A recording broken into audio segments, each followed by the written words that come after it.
Today we're going to be discussing Chapter 4 in the civil liberties that you and myself enjoy. Within this chapter, the topics that we're going to discuss will be the Bill of Rights, more specifically freedom of religion, expression, freedom of assembly, the right to bear arms, the defendant's rights, the right to privacy, and how we understand civil liberties and their relationship to public policy in today's world. What you want to consider going into this unit is what are your understandings of your own civil liberties, and how has the Supreme Court interpreted our civil liberties and applied them to our lives. Some of the hottest topics that we've seen in Supreme Court cases have been those that have addressed religion, specifically in school, freedom of speech, and the Second Amendment. Some things to consider in this unit as well is how you define your civil liberties. How do you define those rights? For example, if we're talking about the word obscenity, what is your definition of obscene? What is your neighbor's definition of obscene? Would it be perfectly acceptable for somebody to wear a t-shirt that you find offensive? Or alternatively, perhaps the American Nazi Party marching through a Jewish neighborhood? How does the term obscene apply to each of those individual situations? Should they apply the same? Do they apply differently? How do your emotions play a role in your definition of what the law says? Civil liberties are individual legal and constitutional protections against the government. They are essential for democracy. American civil liberties are set down in the Bill of Rights, but the courts are the arbiters of these liberties because they determine what the Constitution means in the cases that they decide. Although the original Constitution had no Bill of Rights, the states made it very clear that adding one was a condition for ratification.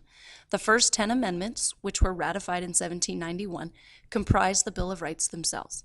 The Bill of Rights was passed in a period of history when British abuses of the colonists' civil liberties were still a recent and bitter memory. Political scientists have found that people are supporters of our rights in theory, but their support often falters when it comes time to put those rights into practice. Cases become particularly difficult when liberties are in conflict. For example, free press versus a fair trial, or free speech versus public order, or where the facts and interpretations are subtle and ambiguous at best. This figure simply shows what the first 10 amendments are that are listed in the Bill of Rights. Which is the most important to you? Is freedom of speech more important than the right to bear arms? Are your due process rights listed in the Fifth Amendment more important than the idea of cruel and unusual punishment? Something to consider. The Bill of Rights was written to restrict the powers of the new central government. Every state constitution had their own Bill of Rights. In the Supreme Court case, the landmark Supreme Court case, Barron v. Baltimore of 1833, the court ruled that the Bill of Rights restrained only the national government, not the states and the cities. The First Amendment prohibits Congress from passing any laws that violate freedom of the speech, freedom of the press, of religion, and of assembly. The incorporation doctrine, which we've discussed already, provides the rationale for the process by which fundamental freedoms have been applied against state action through interpretation of the 14th Amendment. The facts in the case of Barron v. Baltimore are as such. John Barron was a co-owner of a profitable wharf in the harbor of Baltimore. As the city developed and expanded, large amounts of sand accumulated in the harbor, depriving Barron of the deep waters, which had been the key to his successful business. He sued the city to recover a portion of his financial losses. Now, the constitutional question was, does the Fifth Amendment deny the states as well as the national government the right to take private property for public use without justly compensating the property's owner? Let's look at the conclusion of Barron v. Baltimore. To answer the question previously posed, does the Fifth Amendment deny the states as well as the national government the right to take private property for public use without justly compensating the property's owner? The Supreme Court ruled no. The court announced its decision in this case without even hearing the arguments of the city of Baltimore. Writing for the unanimous court, Chief Justice Marshall found that the limitations on the government articulated in the Fifth Amendment were specifically intended to limit the powers of the national government, citing the intent of the framers and the development of the Bill of Rights as an exclusive check on the government in Washington, D.C. Marshall argued that the Supreme Court had no jurisdiction in this case, since the Fifth Amendment was not applicable to the states. Now let's look at Gitlow versus New York in 1925. The background to the case: Gitlow was a socialist who was arrested for distributing copies of a left-wing manifesto that called for the establishment of socialism through strikes and class action of any form. Gitlow was convicted under a state criminal anarchy law, which punished advocating the overthrow of the government by force. At his trial, Gitlow argued that since there was no resulting action flowing from the manifesto's publication, the statute penalized utterances without propensity to incitement of concrete action. The New York courts had decided that anyone who advocated the doctrine of violent revolution violated the law. Here's the question for you. Did Gitlow violate the law that incited violence? Was it his responsibility? Now, the question that is posed is the New York law punishing advocacy to overthrow the government by force an unconstitutional violation of this free speech clause of the First Amendment? Should Gitlow have been punished by New York law under his right to freedom of speech? Now let's look at the 14th Amendment for just a moment. The 14th Amendment, which was ratified in 1868, included guarantees of privileges and immunities of citizens, due process of law, and equal protection of the law, and explicitly applied these guarantees against the states. It wasn't until 1925 that the court relied on the 14th Amendment to find that a state government must respect some First Amendment rights. Now, if you look at the table 4.2, which is on the screen, you can see the nationalization of the Bill of Rights. And what you see over in the very far right-hand column are the cases that show incorporation of those Bill of Rights. Now, in order to look at some examples of Supreme Court cases that have helped incorporate the Bill of Rights and restrict the state and local governments, let's first look and see what these amendments actually say word for word. If you are to look at the First Amendment, which typically most people see as freedom of religion, Amendment number 1, Congress shall make no law respecting an establishment of religion or prohibiting the free exercise thereof. The First Amendment includes two statements about religion and government, commonly referred to as the Establishment Clause and the Free Exercise Clause. These freedoms sometimes conflict, but establishment and free exercise cases usually raise different kinds of conflict. Now, the Establishment Clause itself states that Congress shall make no law respecting an establishment of religion.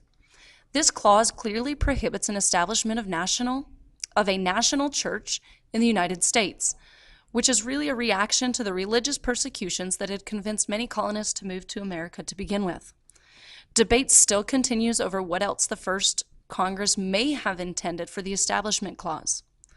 In fact, Thomas Jefferson argued that the First Amendment created a wall of separation between church and state, which would prohibit not only favoritism, but any support for religion at all. Proponents of aid to parochial schools, known as parochiae, argue that it does not favor any particular religion. Opponents claim that the Roman Catholic Church gets most of the aid. Now let's look at one Supreme Court case that deals with the First Amendment and the freedom of religion. The Lemon v. Kurtzman Supreme Court case in 1971. This case was heard concurrently with two others. We're not overly concerned about the other two right now, and we can touch on those later. The cases involve controversies over laws in Pennsylvania and Rhode Island. In Pennsylvania, there was a statute that provided financial support for teachers' salaries, textbooks, and instructional materials for secular subjects to non-public schools. The Rhode Island statute provided direct supplemental salary payments to teachers in non-public elementary schools. Each statute made aid available to church-related educational institutions. So the question then that's posed to the Supreme Court is, did the Rhode Island and Pennsylvania statutes violate the First Amendment's Establishment Clause by making state financial aid available to church-related educational institutions? Now, the answer to this question, and Chief Justice Burger, who wrote for the majority, articulated a three-part test for laws dealing with religious establishment. All right, so in Lemon versus Kurtzman in 1971, the Supreme Court ruled that any aid that's given to church-related schools must, 1, have a secular legislative purpose, 2, neither advance nor inhibit the religion in any way, and 3, not foster an excessive government entanglement with religion. There are a few other Supreme Court cases that are worth noting when it comes to the Establishment Clause and the First Amendment with freedom of religion. One such landmark decision occurred in 2002, where the court in Zellman versus Simmons-Harris upheld a program that provided some families in Cleveland, Ohio, with vouchers that could be used to pay tuition at religious schools. So essentially, you could send your student from a public school to a private school with taxpayer money. School prayer is possibly the most controversial religious issue that we face in this century and in the past century. And in 1962 and 1963, there was another court case that took place. The court ruled that voluntary recitations of prayers and Bible passages, when done as a part of a classroom exercise in public schools, violated this Establishment Clause. This court case is known as Engel and Vitale, 1962. The court observed that the place of religion in our society is an exalted one, but in the relationship between man and religion, the state is firmly committed to a position of neutrality. A majority of the public has never favored the court's decision on school prayer, but they've also respected the court's decision on school prayer. So in Zellman versus Simmons and Harris, we're dealing with school vouchers to send your child to a private school. And in Engel versus Vitale, we're looking at prayer in a public school. As we said before, one of the most controversial issues that we face today is prayer in public school. Now, if prayer is done as a voluntary exercise in school with no threat of discrimination, no threat of punishment for declining participation, is it constitutionally acceptable then to have prayer in a public school? What about prayer before athletic events? What about prayer at the beginning of school? What about allowing students to exercise their freedom of religion and recite their own prayer according to their own personal religious beliefs? The final point that we're going to make in this online lecture is that of the Free Exercise Clause. The First Amendment also guarantees the free exercise clause of religion. The free exercise of religious beliefs sometimes clashes with society's other values or laws, as occurred when the Amish refused to send their children to public schools. The Supreme Court has consistently maintained that people have an absolute right to believe what they want, but the courts have been more cautious about the right to practice a belief, as in Wisconsin versus Yoder in 1972, where the court did allow Amish parents to take their children out of school after the 8th grade. Remember, going to a school is a requirement by the United States. In the Religious Freedom Restoration Act of 1993, Congress attempted to overcome this ruling, but the law was found unconstitutional.